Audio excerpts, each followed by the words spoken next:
Ever catch yourself watching a historical drama or reading a book set in the past and think, wow, I wish I could have experienced that time? It's a common human curiosity, this fascination with different eras.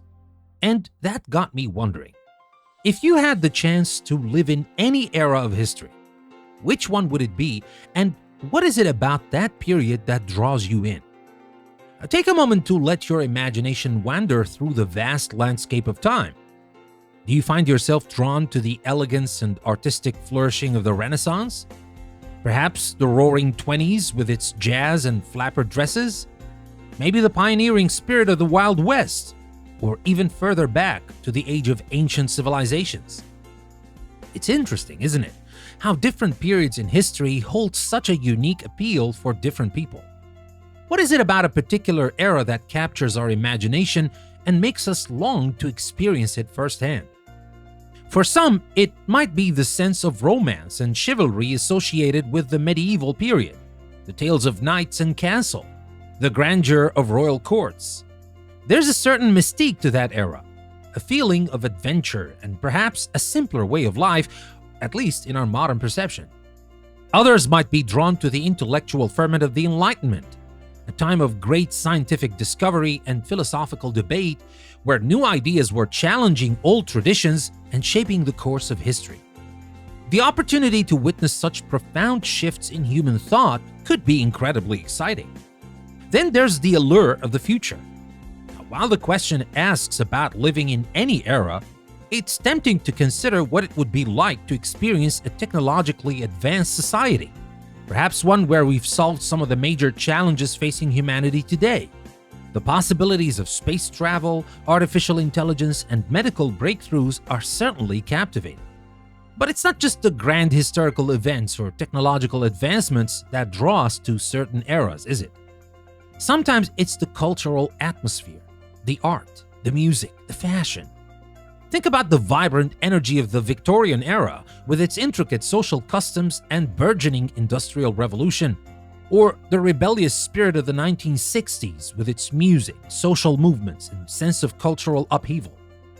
It's also worth considering the potential downsides of living in a different era. Now, we often romanticize the past, focusing on the aspect that appeal to us while perhaps overlooking the hardships and challenges of the time. For example, while the Renaissance was a period of great artistic achievement, it was also a time of widespread disease and limited medical knowledge. The simpler life of the medieval era often meant backbreaking labor and a much shorter lifespan. Even in more recent time that might seem appealing, like the 1920s, there were significant social inequalities and economic vulnerabilities. The future, while potentially exciting, also holds its own set of unknowns and potential challenges.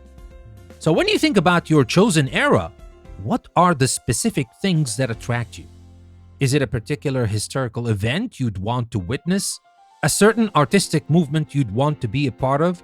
A way of life that seems more appealing than our own? And what about the potential challenges? Have you considered the aspects of that era that might be difficult to adapt to? What modern conveniences or freedoms might you miss? This isn't about finding the perfect era, because such a thing probably doesn't exist. Every period in history has its own unique set of opportunities and challenges. It's more about exploring what values and experiences resonate with you on a deeper level. Maybe your choice of era reflects something about your own personality or your aspirations.